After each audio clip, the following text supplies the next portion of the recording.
Salmo 19, verso 1 diz assim: os céus proclamam a glória de Deus, e o firmamento anuncia as obras das suas mãos. Um dia discursa a outro dia, e uma noite revela conhecimento a outra noite. Não há linguagem, nem palavras, e deles não se ouve nenhum som. No entanto, por toda a terra se faz ouvir a sua voz, e as suas palavras até os confins do mundo. Aí pôs uma tenda para o sol, o qual, como um noivo que sai dos seus aposentos, se regozija como um herói a percorrer o seu caminho. Principia numa extremidade dos céus e até a outra vai o seu percurso, e nada refoge ao seu calor. Vamos comigo? A lei do Senhor é perfeita e restaura a alma. O testemunho do Senhor é fiel e dá sabedoria aos simples. Os preceitos do Senhor são retos e alegram o coração. O mandamento do Senhor é puro e ilumina os olhos. O temor do Senhor é límpido e permanece para sempre. Os juízos do Senhor são verdadeiros e todos igualmente justos. São mais desejáveis do que o ouro, mais do que muito ouro depurado. São mais doces do que o mel e o destilar dos favos. Além disso, por eles se admoesta o teu servo, em os guardar a grande recompensa. Olha só, quem há que possa discernir as próprias faltas? Absolve-me das que me são ocultas. Também da soberba guarda o teu servo, que ela não me domine.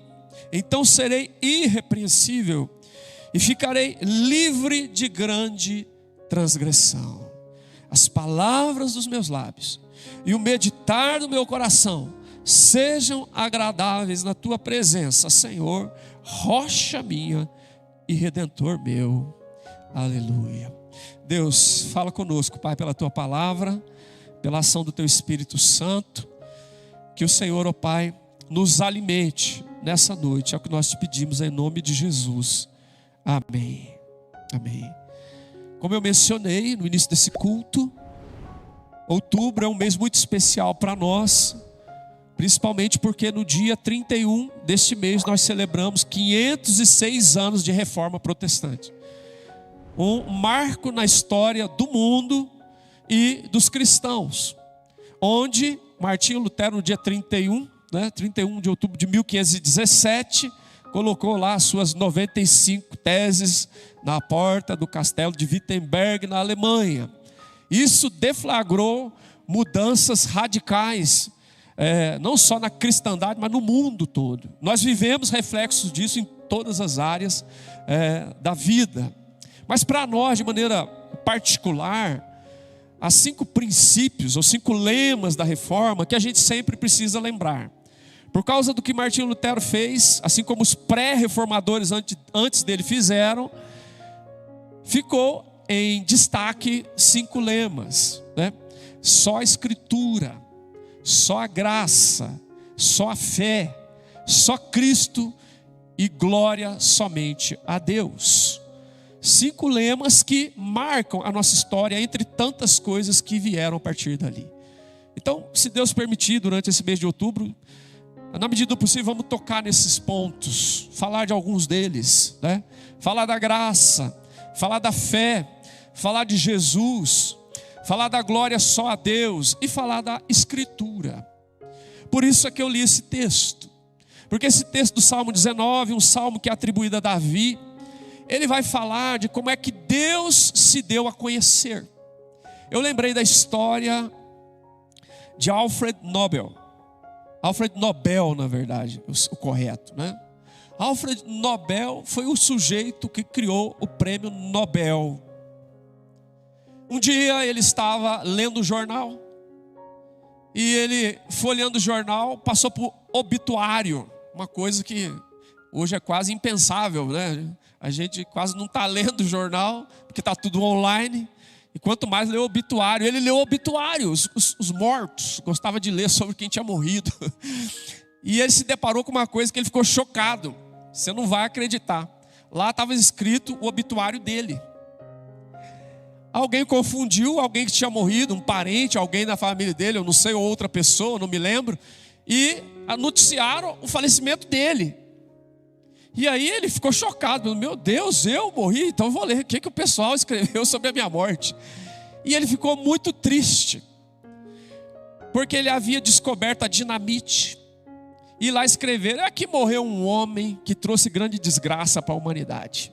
Aqui está um homem que descobriu um explosivo, algo que destrói vidas, que deixou gente mutilada, ferida e coisas desse nível, conforme você pode imaginar. Ele ficou muito chateado, pensar: meu Deus, é assim que eu vou ser conhecido depois que eu morrer? É desse jeito? Não, não pode ser desse jeito. Graças a Deus que eu não morri, vamos mudar essa história.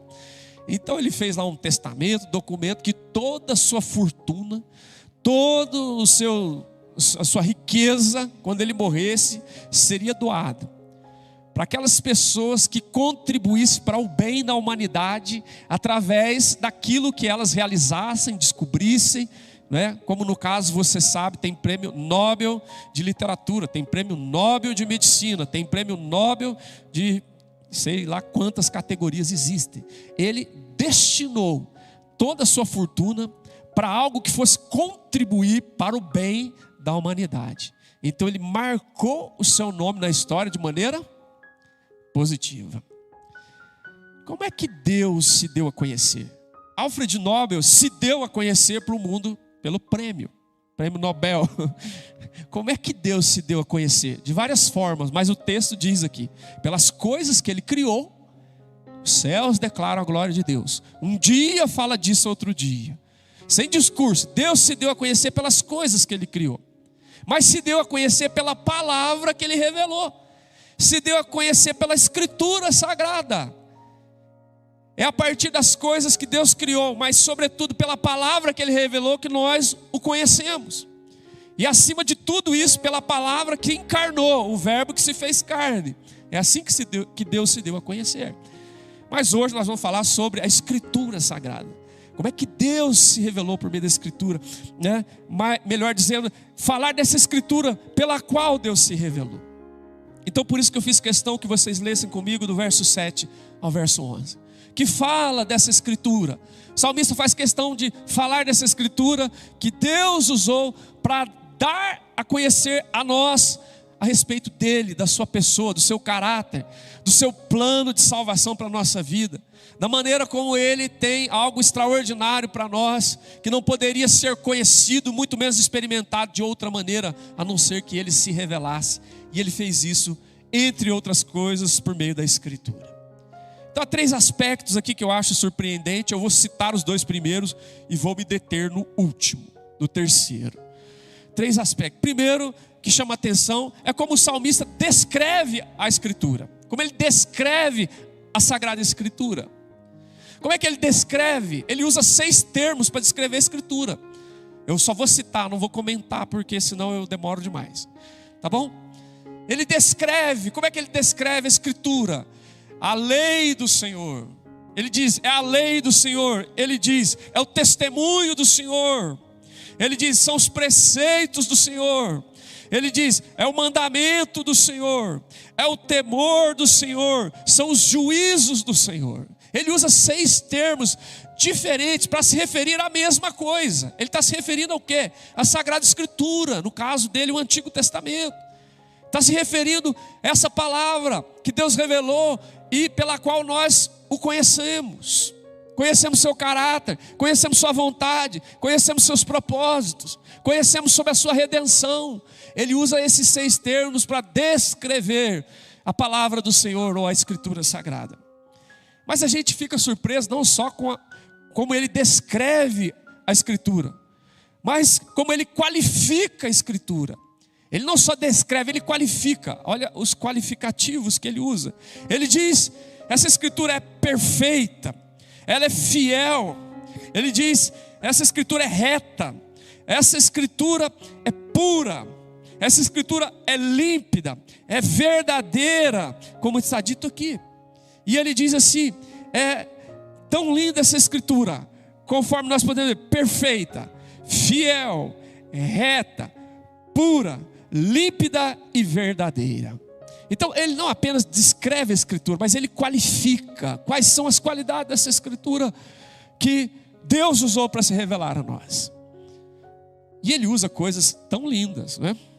Porque você fica pensando em algo perfeito, nós que vivemos no mundo imperfeito. Você fica pensando numa coisa que é fiel, num mundo marcado pela infidelidade, em todos os níveis, em todas as dimensões. Ele fala de algo que não é só perfeito e fiel, mas que é reto, né? Você sabe que tem uma gíria, principalmente entre algumas tribos, que diz assim: nós vamos ter um papo reto. Por quê? Os nossos papos são cheios de curva, não é algo reto. Mas diz que a palavra de Deus é reta, não tem curva, certo? Lindo, é puro, é límpido, é verdadeiro. Então, maravilhoso demais. Então, é impressionante como ele descreve a escritura e como ele qualifica a escritura. Mas eu vou me deter no terceiro aspecto, que é como ele aplica a escritura à nossa vida. É isso que eu quero deixar em destaque. Como é que ele aplica a escritura para a nossa vida? Vamos olhar algumas coisas. Em primeiro lugar, verso 7. A lei do Senhor é perfeita, é assim que ele descreve. A lei do Senhor é perfeita, ele descreve e qualifica. E restaura a alma. Como é que ele aplica essa palavra? Ela restaura a alma. Gente, que coisa extraordinária. Deus se revela por meio da escritura. E o salmista diz: essa escritura tem um poder, tem um aplicativo, tem uma capacidade que nenhuma outra coisa tem de agir em nós. Não é de fora para dentro, ela é capaz de agir em nós de dentro para fora. Ela é capaz de restaurar a alma. Ela restaura a alma. Então, se você lembrar do Salmo 1, se puder colocar aí na tela, Salmo 1, verso 1 ao 3. Olha só que coisa surpreendente. O salmista, verso 1 do Salmo 1, de 1 a 3, ele diz: bem-aventurado é o homem que não anda no conselho dos ímpios, que não se detém no caminho dos pecadores, nem se assenta na roda dos escarnecedores. Agora ele chega no verso 3, pode pôr, a 2, exatamente. É o 2 mesmo, obrigado Mariano, 2. Antes o seu prazer está na lei do Senhor, que é a escritura, que é a palavra. Na lei do Senhor, na sua lei ele medita de dia e de noite. E o que acontece com esse sujeito? Olha o que acontece. Ele é como árvore plantada junto à corrente de águas, que no devido tempo dá o seu fruto, cuja folhagem não murcha, e tudo quanto ele faz será bem sucedido, porque a lei do Senhor, a palavra do Senhor, a escritura do Senhor tem o poder de restaurar a nossa alma, tem poder de tocar dentro de nós, tem esse poder de revitalizar, de revigorar, certo? Aquilo que de outra maneira não pode, que o remédio não pode, que o médico não pode, que o exercício físico não pode, mas a palavra de Deus, a escritura sagrada, restaura, revigora a nossa alma. E nós ficamos como uma árvore plantada junto à corrente de águas, que quando está um tempo de sequidão, mesmo assim, a sequidão não tem poder de neutralizar a frutuosidade dessa árvore, né? O vigor dessa árvore, porque ela está alimentada, ela está nas correntes de água. No devido tempo ela dá o seu fruto, a folhagem não murcha. E ele diz: tudo quanto faz será bem sucedido. Olha, gente, nós fazemos de tudo para restaurar ou para revigorar o físico, né? Os irmãos da caminhada aí, ó, aleluia. Os irmãos das corridas matinais, né? Os irmãos da academia, aleluia. Todo mundo fazendo exercício físico, cuidando do corpo, louvado seja Deus. Mas não tem jeito, academia não tem jeito de mudar a alma. Tem jeito no corpo, mas não tem jeito de mudar a alma. Então a palavra de Deus restaura, revigora a nossa alma. Louvado seja o nome do Senhor. Nosso desejo é que a Escritura faça de mim e de você como uma árvore plantada junto à corrente de águas. No devido tempo dá o fruto, a folhagem não vai murchar, e tudo quanto fizer será bem sucedido, porque a Escritura está agindo na mente, no coração, nas emoções, está agindo com o poder de dentro para fora, pela graça de Deus no poder do Espírito Santo. Amém? Restaura a alma. Não sei, talvez você chegou aqui e está precisando restaurar a alma. Veio no lugar certo, glória a Deus. Quem sabe essa noite está marcado na agenda do céu para Deus promover uma restauração em você, de dentro para fora, no poder do Espírito Santo. Amém?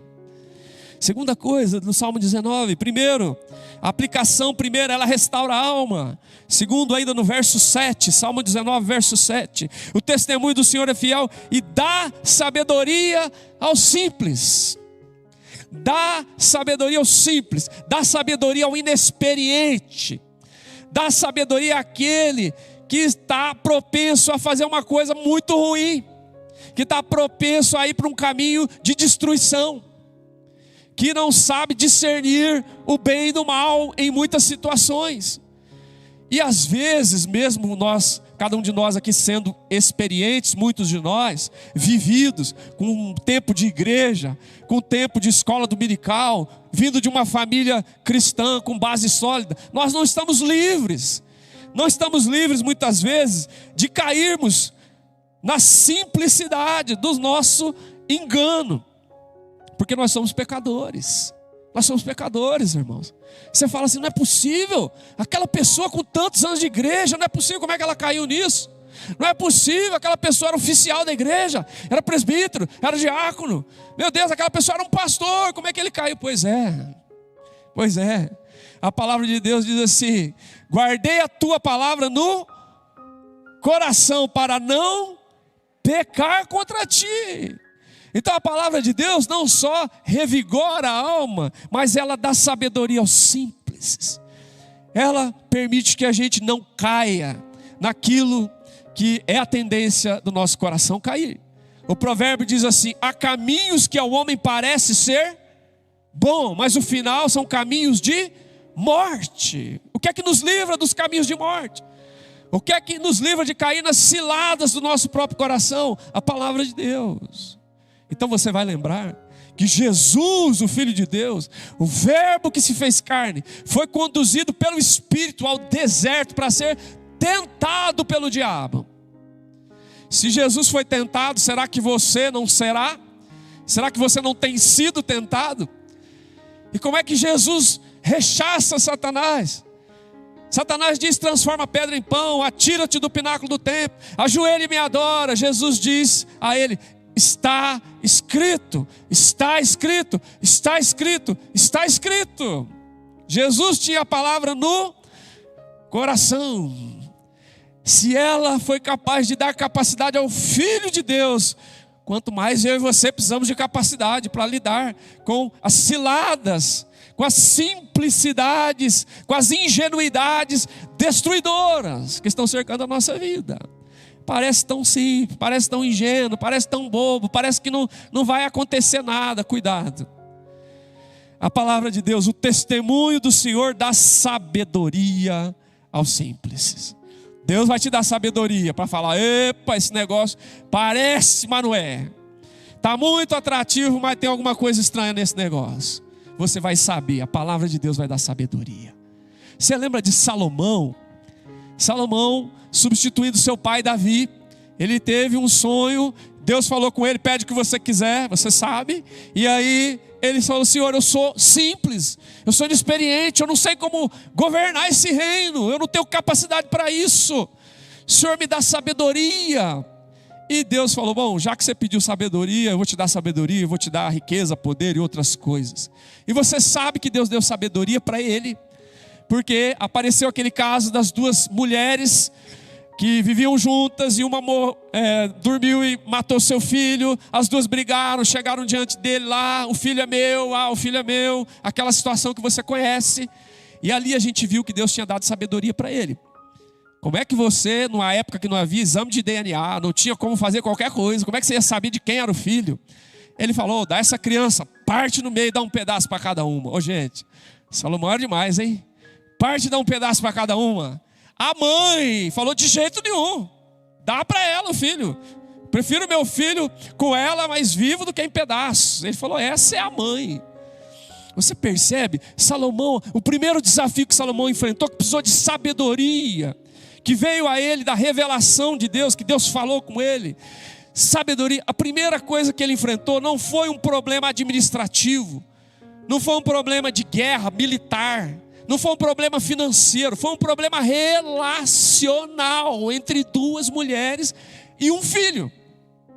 Os grandes desafios que você enfrenta, além dos financeiros, além dos profissionais, né, além de outros que você lida no dia a dia, são os relacionais. E você precisa de sabedoria.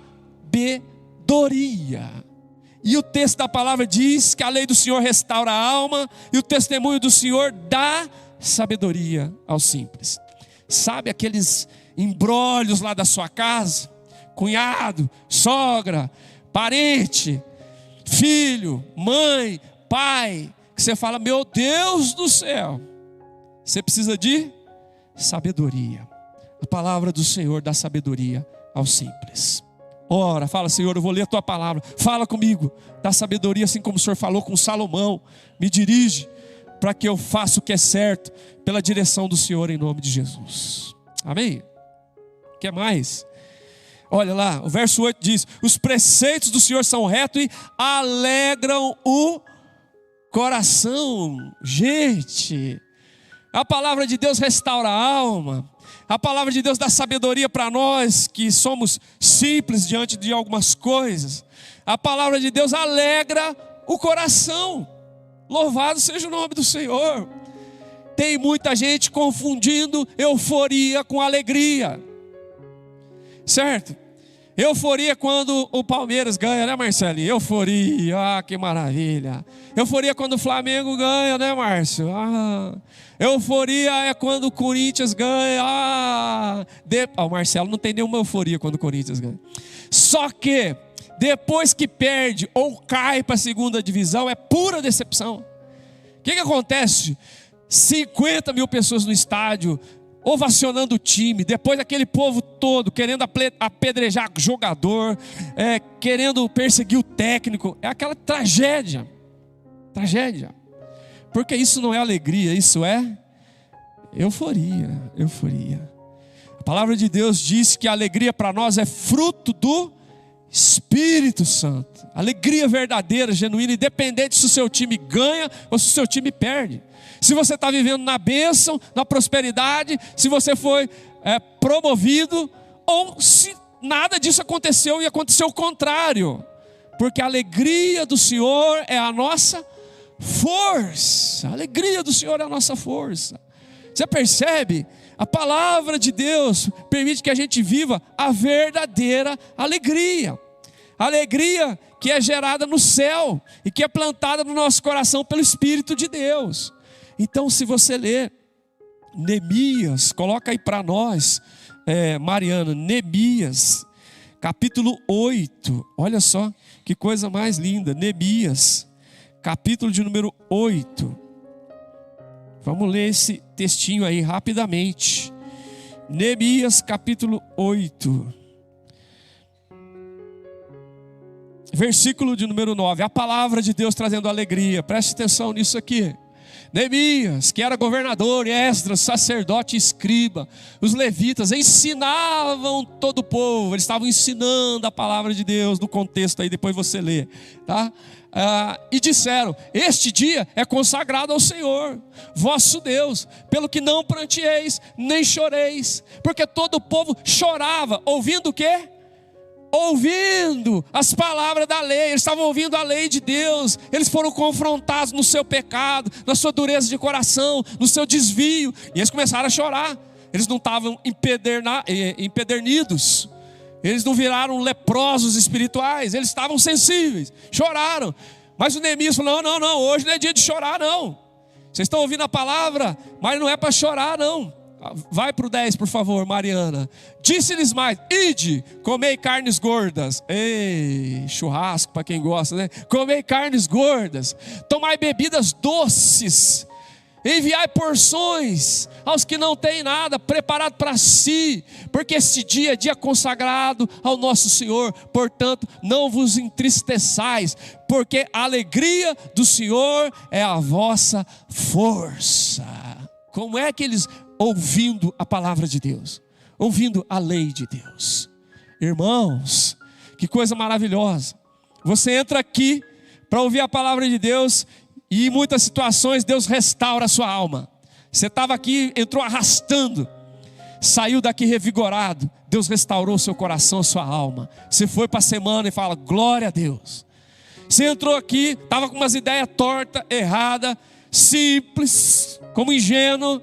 A palavra de Deus, pá, deu sabedoria. E você saiu daqui cheio da sabedoria de Deus, falando, não vou fazer isso não, isso aí está errado o que eu estou pensando em fazer.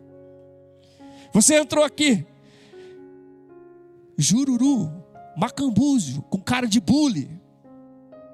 Ouviu a palavra de Deus, a alegria do Senhor entrou em você e te deu força, alegrou seu coração. Você falou, eu sou filho de Deus, eu sou parte do povo da aliança, eu fui resgatado pelo sangue de Jesus, eu fui perdoado, eu sou habitado pelo Espírito Santo. Você saiu daqui com a alegria do coração. A palavra de Deus alegra o nosso coração. Amém? Aleluia, maravilhoso. Vamos ver se dá para falar mais. Verso de número 8, segunda parte. Ora, a lei do Senhor restaura a alma, dá sabedoria aos simples. Os preceitos do Senhor alegram o coração. O mandamento do Senhor é puro e ilumina os olhos. Ilumina os olhos. Gente, tem gente que parece estar andando no escuro. Você já entrou em casa no escuro, irmão? Tocou lá no interruptor, não tinha luz, acabou a luz. Você conhece a sua casa, ué, você mora lá. Você tropeçou no sofá, você tropeçou na mesinha da sala, você derrubou coisa. Porque andar no escuro é uma tragédia. É uma tragédia.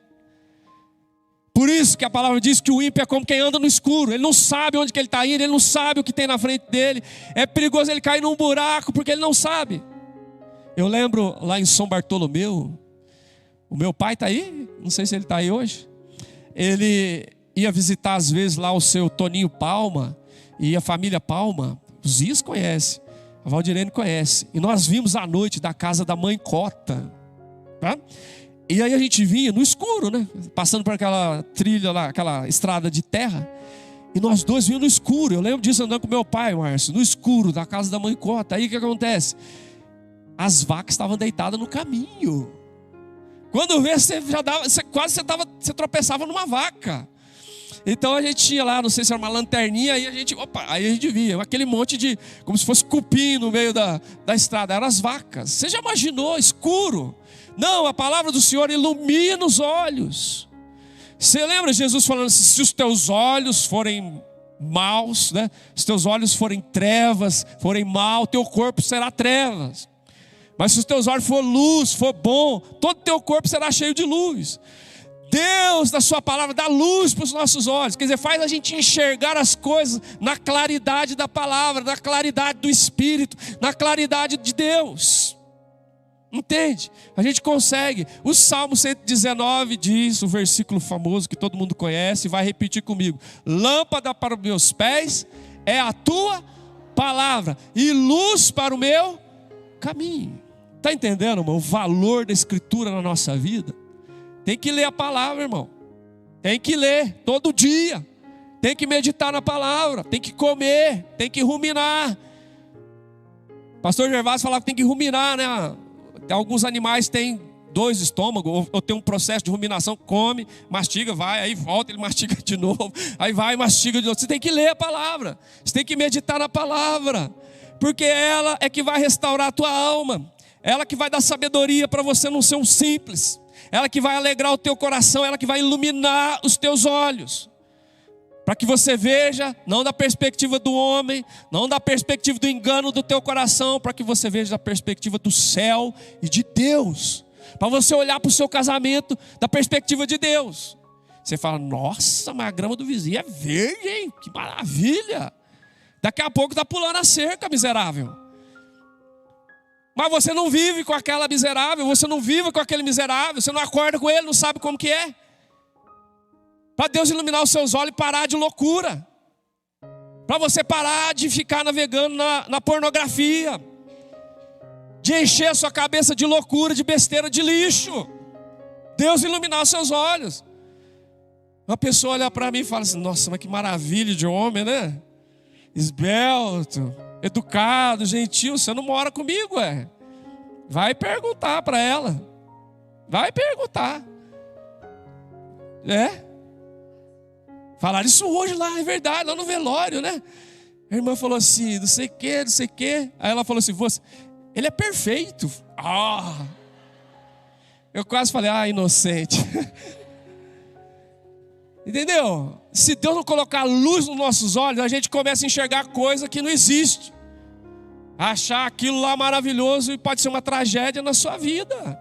Você não vive com aquela pessoa, você não sabe. Você não vê o perfil falso na internet.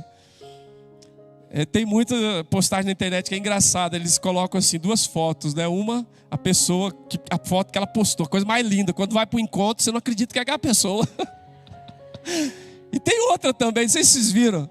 A pessoa maqueia tanto, faz tanto Photoshop na foto dela, que se ela sumir, nunca mais encontram ela. Vão passar por ela na rua e falam, não é essa pessoa. Você olha na foto e fala, não, isso aqui não é aquela ali, é outra pessoa. Entendeu, irmãos? Deus tem que lançar luz nos nossos olhos. Para você olhar a vida com os olhos do Senhor. Não fica só reclamando das coisas, não, pelo amor de Deus. Você está vivo, você está respirando, você está aqui no culto, todo mundo tomou banho, usou perfume. Tem gente aqui com roupa de marca, graças a Deus. A alma farta, pisa o favo de mel, falo sempre. A alma faminta, todo amargo é doce. Os meus filhos até já decorou, né?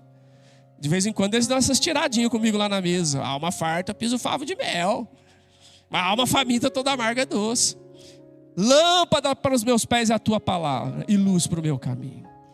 A palavra de Deus vai lançar luz em você, para você parar de ver as coisas tudo tenebroso, tudo escuro, fantasma e tudo. Eu estava visitando uma pessoa que estava vivendo alguns dramas um tempo atrás aí. E a pessoa, quando está depressiva, por exemplo, que é o caso dessa pessoa, você vê tudo distorcido. Você vê a realidade distorcida, entendeu? Você não consegue enxergar a realidade de uma maneira saudável, porque os seus olhos estão embaçados. E ela falou, pastor, olha isso aqui, você está vendo isso aqui, ó? Olhei numa imagem lá que tinham pintado, olha, isso aqui é fulano, uma coisa horrível, isso. Eu falei, meu Deus, não estou vendo nada disso que ele está vendo. Porque afeta o nosso olhar. Você lembra Elias em 1 Reis? Ele falou, Senhor, todo mundo abandonou o Senhor, o povo de Israel, um povo infiel, só eu fiquei, só eu. E estão querendo me matar. Deus fala, opa, alto lá, peraí, ué. Só você? Não, senhor, o que é isso? 7.000 não dobraram o joelho a Baal. Não é só você que sofre, não é só você que passa perrengue na vida. Não, tem um monte de gente fiel a Deus também. Vamos levantar essa cabeça? Peraí, vou colocar luz nos teus olhos. Ele começou a ver a vida diferente. Entendeu? Vamos pedir a Deus, Deus, a sua palavra vai dar luz para eu poder olhar as coisas de uma maneira saudável. Não é iludido, não, mas saudável. Encarando aquilo que é ruim na força do Senhor e agradecendo pelas bênçãos do Senhor em nome de Jesus. É a palavra de Deus que vai tocar o nosso coração. Vocês viram essa luz aqui, gente? Que espetáculo. Eu estou com os olhos muito ruins, eu tenho que trocar esse óculos aqui. Mas hoje eu estou enxergando que é uma beleza. Entendeu? Então, a palavra de Deus restaura a alma, dá sabedoria aos simples, alega o coração, ilumina os olhos. Se você está com o olho meio tenebroso, Deus, ilumina os meus olhos. Para iluminar tem que ler a palavra, tem que meditar, tem que conhecer. Vai iluminar os teus olhos. Amém? Outra coisa, o temor do Senhor é límpido e permanece para sempre. O temor do Senhor é a escritura, é a palavra. Permanece para sempre. Gente, nós estamos vivendo coisas que não permanecem. Olha isso aqui, gente. Isso aqui é o terrível, não permanece, né? Era 7, é 8, é 11, é 15. Não sei onde vai parar. Não permanece. A sua beleza, desculpa te falar, não permanece. Tem gente, desculpa falar, o seu cabelo não permanece. Desculpa falar, irmão. Tá bom? A sua cutis não permanece. vivemos no mundo de impermanência. As coisas não permanecem. O seu espírito jovial, atlético, não permanece. O apóstolo Paulo fala assim: o exercício físico para pouco é proveitoso. Ele não estava desdenhando do exercício físico, não. Só estava querendo dizer que ele não permanece. Ele tem o seu papel, é importante, mas ele não permanece. Mas a piedade é proveitosa para tudo, para essa vida e para aquela que há de vir. Então ele diz assim: a palavra de Deus permanece, permanece. Coloca aí para nós, Mari, 1 Pedro capítulo 1, versículo de número, deixa eu ver aqui, 21, será? 1 Pedro capítulo 1, versículo 24. Há uma coisa que permanece. Jesus diz: o céu e a terra passarão, mas as minhas palavras não hão de passar. Não vai cair um tio, nem um pontinho da escritura não vai cair, porque a palavra de Deus permanece. Olha o Pedro citando a escritura, citando Isaías. O Pedro fala assim: pois toda a carne é como a erva, a humanidade, a carne é como a flor da erva. É como a erva, e toda a sua glória é como a flor da erva. Seca-se a erva e cai a sua flor. Agora, pode seguir, Mari, 25. Vamos lá? Cadê o 25? Não está aí não? Fugiu? 1:25, tem aí, Mari? A palavra do Senhor, porém, lê comigo, permanece eternamente. Ora, esta é a palavra que vos foi evangelizada. Tem uma coisa que permanece: a palavra de Deus. Louvado seja o nome do Senhor. Entendeu? Você quer se agarrar naquilo que não permanece? Entendeu? Você quer agarrar na sua beleza? Não permanece. Você quer agarrar no seu salário? Não permanece, principalmente o salário. Você quer se agarrar no político? Não permanece. Você quer se agarrar no partido político? Não permanece. Você quer se agarrar em filosofia humana? Não permanece, cai por terra. Agarre-se da palavra de Deus, ela permanece. Ela vai dar estabilidade para a tua vida, porque ela é algo que permanece. Louvado seja o nome do Senhor. É isso que a gente precisa, de algo que permanece, que dá estabilidade para a nossa vida. Porque nós, por natureza, somos instáveis. Nós um dia estamos alegres, outro dia estamos meia boca. Um dia você entra aqui, como diz o pastor Robério, né? Robério falou assim numa vez que ele pregou aqui: um dia você entra aqui, seu time ganhou, você viveu uma semana maravilhosa no trabalho, você está de bem com a sua sogra, você entra aqui e tudo que a gente canta, você fala aleluia. Tudo que fala, glória a Deus, é isso mesmo, louvado seja o nome do Senhor. Aí outra semana você chega, seu time perdeu, você brigou com a sua sogra, o seu cachorro ficou doente, aconteceu um monte de coisa, aí você fala, eu falo assim aqui, ó, a bondade do Senhor nos seguirá. Você fala, não sei, parece que não é bem assim. Nós somos impermanentes, mas a palavra de Deus é que permite que nós tenhamos essa estabilidade, porque ela permanece, ela permanece. E ela nos faz seguir em frente por causa da misericórdia e da graça do Senhor. Amém? Vamos ver se a gente termina. A palavra de Deus restaura, dá sabedoria, alegra o coração, ilumina os olhos, permanece. E ele diz: os juízos do Senhor são verdadeiros, todos igualmente justos. Se tem uma coisa que você está horrorizado é com a injustiça, não é verdade? Você não aguenta a injustiça, a impunidade, a corrupção, essa coiseira toda que você vê volta e meia despejando na sala da sua casa, ou lá no seu quarto, na internet onde você está, ou no seu celular. A palavra de Deus é justa, justa, gente, louvado seja o nome do Senhor. Como a gente tem sede de justiça, como a gente gostaria de algo assim. Deus diz: é a minha palavra, é a minha palavra. Essa palavra poderosa que é justa, ela é justa não só com os outros, é justa com você. Hebreus capítulo 4, põe aí, Hebreus 4:12. Olha para você ver, por que ela é justa? Porque ela não vê segundo a aparência, entendeu? A gente julga segundo a aparência, a gente julga também segundo aquilo que nos convém, a conveniência. Não, a palavra de Deus não é assim não. Olha lá, Hebreus 4:12 diz: porque a palavra de Deus é viva e eficaz, é mais cortante do que qualquer espada de 2 gumes, e penetra ao ponto de dividir alma e espírito, juntas e medulas, e é apta para discernir o quê? os pensamentos e os propósitos do coração, do meu coração, do seu coração. Eu não sei o que você está pensando, mas Deus sabe. Opa, então toma cuidado, porque você e eu somos um flagrante eterno diante de Deus. Verso 13, põe aí o 13. Mário, 13. E não há criatura que não seja manifesta na presença dele. Pelo contrário, todas as coisas estão descobertas, patentes aos olhos daquele a quem temos que prestar conta. A palavra do Senhor é justa, porque Deus não olha da cara para fora, Deus olha da cara para fora e da cara para dentro. Ele conhece nosso coração. Cuidado que você está pensando de mim, Deus está vendo. Então a palavra de Deus é justa. Ela não aceita suborno, ela não age por conveniência, ela não é influenciada por injustiça, ela é reta e ela sonda lá dentro do coração. Louvado seja o nome do Senhor.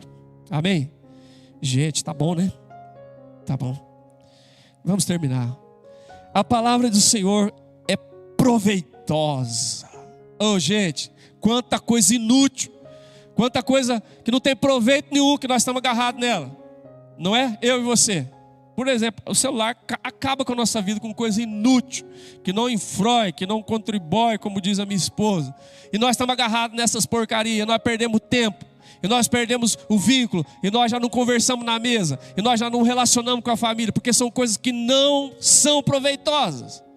Mas olha o texto, verso de número 10, Mari, coloca lá. Salmo 19, verso 10.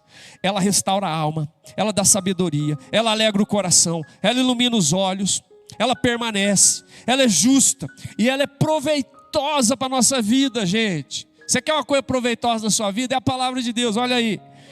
São mais desejáveis do que o ouro, mais do que muito ouro depurado. Você que gosta de real, de dólar, de ien, seja lá do que for, libra esterlina, sei lá, de bitcoin, né? Tudo quanto é moeda agora que você tem, física ou virtual. Não, ela é mais desejável do que o ouro, mais do que muito ouro depurado, mais doce do que o mel e o destilar dos favos. E a palavra de Deus é isso. É proveitosa pelo seu valor e pelo seu sabor. E aí ele diz, olha lá o verso 11. Além disso que eu estou falando, por eles, pelos mandamentos, pelos decretos de Deus, se admoesta o teu servo em os guardar a grande recompensa. É proveitoso, gente, a grande recompensa em guardar a palavra de Deus na nossa vida. Você quer ver? Vamos terminar. 2 Timóteo capítulo 3, põe aí, 2 Timóteo capítulo 3. 2 Timóteo capítulo 3, versículo de número 16 e 17. Olha lá, o Paulo fala assim: toda a escritura é inspirada por Deus, ó, soprada por Deus. Toda a escritura é inspirada por Deus e útil, proveitosa. Para quê? Para o ensino, para a repreensão, para a correção, para a educação na justiça. A escritura serve para isso. Para quê? Para ensinar a mim e a você o caminho, os princípios de Deus, para nos repreender quando nós estivermos errados. A palavra de Deus fica passando a mão, na hora que você está errado, confronta mesmo, corrige o seu caminho, educa na justiça a nossa vida. E aí ele termina falando assim, verso 17, vamos ler junto o 17, olha lá. A fim de que todo homem de Deus seja perfeito e perfeitamente habilitado para toda boa obra. Aleluia. É proveitosa demais. Amém? Então, no mês que nós vamos celebrar, no final desse mês, 506 anos da reforma, sola a escritura, ou seja, somente a escritura. Então você valoriza a palavra do Senhor, valoriza. Você tem aí, você tem versão digital. Aqui, ó, eu tenho versão digital, tem umas 10 versões digital. Você tem físico lá na sua casa, 2, 4, 10. Bíblia da mulher, Bíblia do adolescente, Bíblia do homem, Bíblia cor-de-rosa, Bíblia marrom, Bíblia de estudo, tem umas, já perdi a conta de quantas Bíblias de estudo. Não importa, quer saber se você lê, quer saber se você medita, quer saber se você estuda a palavra e se você pratica. Se você fizer isso, não importa se é do homem, se é da mulher, se é digital, se é física. Se você fizer isso, você vai viver a experiência de ter a alma restaurada, de ter sabedoria na hora da necessidade. Você vai ter o coração alegrado pela palavra, iluminado os teus olhos. Você vai ver, você vai se agarrar naquilo que permanece, naquilo que é justo e naquilo que é proveitoso para a sua vida, em nome de Jesus. Amém? Aleluia, amém. Eu vou ler só mais uma coisinha aqui com vocês. Verso 12. Salmo 19, verso 12. Quem lê a palavra, meu irmão, se enxerga. Se enxerga. Uma das piores coisas é quem não se enxerga. É a pior coisa, gente, quem não se enxerga. É triste. A palavra de Deus faz você se enxergar. Olha o verso 12. Quem há que possa discernir as próprias faltas? Você consegue discernir suas próprias faltas? Algumas, tem um monte que você não sabe. Você peca e nem tem consciência que pecou. Você fere as pessoas e nem sabe que feriu. Você falou coisa imprópria e nem sabe que falou. Você machucou o seu filho, a sua esposa, seu marido, a sua mulher e nem sabe que fez isso, mas fez. Então a palavra de Deus fala assim: absolve-me das que me são ocultas, daquelas que eu nem sei que eu fiz. Deus, me perdoa pelos pecados que eu desconheço. Eu nem sei que eu desconheço, mas me perdoa também pelos pecados que eu bem conheço. Tem coisa, meu irmão, opa, que você conhece bem, você sabe bem. Olha o verso 13. Também da soberba guarda o teu servo. É um exemplo, tá? Da soberba guarda o teu servo, que ela não me domine, porque eu sei o perigo que a soberba tem na minha vida. Então serei irrepreensível e ficarei livre de grande transgressão. Quem lê a palavra de Deus se enxerga e pede a Deus perdão pelos pecados que desconhece e pede a Deus pelos pecados que conhece. Sabe que precisa de perdão, ó. Precisa de perdão. Jesus entregou sua vida para nos perdoar. Louvado seja o nome do Senhor. Sabe as coisas que você desconhece? Pede para Deus: Senhor, perdoa. E aquelas que eu conheço, eu vou pedir perdão em nome de Jesus. Amém? E aí nós vamos terminar com o verso 14. Põe aí o 14 para a gente. Verso 14. Mari, Salmo 19, 14. 19, 14. Vamos lá? Lê junto para a gente terminar. 14, vamos lá? Lê junto? As palavras dos meus lábios, o meditar do meu coração, sejam agradáveis na tua presença, Senhor, rocha minha e redentor meu. Presta atenção nisso. Quem lê a palavra vai encontrar a verdadeira sintonia entre a boca e o coração. Aquilo que vai na sua boca vai ser reflexo daquilo que está no teu coração, segundo a vontade do Senhor e para a glória do Senhor. Amém? Feche os teus olhos, vamos orar. O que é que o Espírito Santo falou com você hoje, meu irmão? A respeito da palavra. Será que a tua alma está precisando ser restaurada? Será que você está precisando de sabedoria? Ou você está precisando de alegria no teu coração? Ou é luz nos teus olhos mesmo que você está precisando? Você está precisando se agarrar a alguma coisa que permanece, que não é volúvel? Ou você está precisando de justiça, daquilo que é justo? Ou de algo que seja totalmente proveitoso? Ou você está precisando se enxergar? Bom, meu irmão, tudo isso vem pela palavra de Deus. Que você possa dizer: oh, Senhor, que as palavras dos meus lábios, meditar do meu coração, sejam agradáveis na tua presença, porque o Senhor é a rocha minha e o Senhor é o redentor da minha vida. Pai, em nome de Jesus, nós apresentamos a nossa vida ao Senhor, reconhecendo que tudo que nós somos e temos vem das tuas mãos, e agradecemos porque o Senhor escolheu se revelar, se dar a conhecer a nós também e sobretudo pela tua palavra. Obrigado porque nós temos a palavra. Que o Senhor permita que nós possamos te conhecer e possamos prosseguir em te conhecer, Pai. e possamos ser tocados nas áreas de necessidade da nossa vida, sejam elas quais forem, aquelas que foram citadas aqui e talvez outras que não foram citadas. Que o Senhor ponha a tua mão sobre os teus filhos e derrame a tua bênção por meio da tua palavra, no poder do Espírito Santo, em nome de Jesus. Amém, amém, amém.